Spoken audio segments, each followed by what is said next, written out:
This was a video I was going to do a couple of days ago, but I got sidetracked. It was about mental illness, school shootings, bullying, the stigma surrounding mental illness and school shootings and bullying. Um, I grew up with a schizophrenic mother.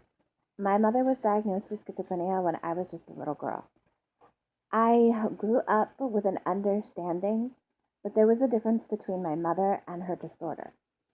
I also grew up understanding that schizophrenia is not something to be afraid of. It does not mean that a person is a sociopath or they can't feel love or they can't receive love. That is not what it means for a person to be diagnosed with schizophrenia. Schizophrenia is listed as a psychological disorder or a form of psychosis. It is literally translated split mind, but the split is not in a person's personality. Schizophrenia is not bipolar disorder. It used to be believed that schizophrenia and bipolar disorder were the same thing, but they're not. A bipolar disorder can be a double-minded person, but it's a person who exists sort of on the opposite of two extremes. It's a person who lacks balance. With schizophrenia, usually there is something called paranoid delusions, and it is that is split. The split is not in a personality. It is in a split from reality as we know it.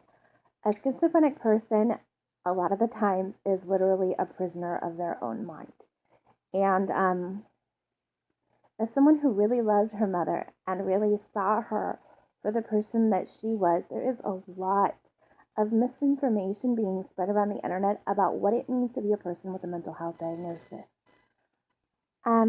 It bothers me when I hear people say that people with schizophrenia are psychiatric disorders or that they're demon possessed or anything along those sorts, because it was this attitude that led people to believe that people with mental disorder had to be quarantined, and it led to a type of treatment that was very dehumanizing, and I'm going to talk about that more in my next video.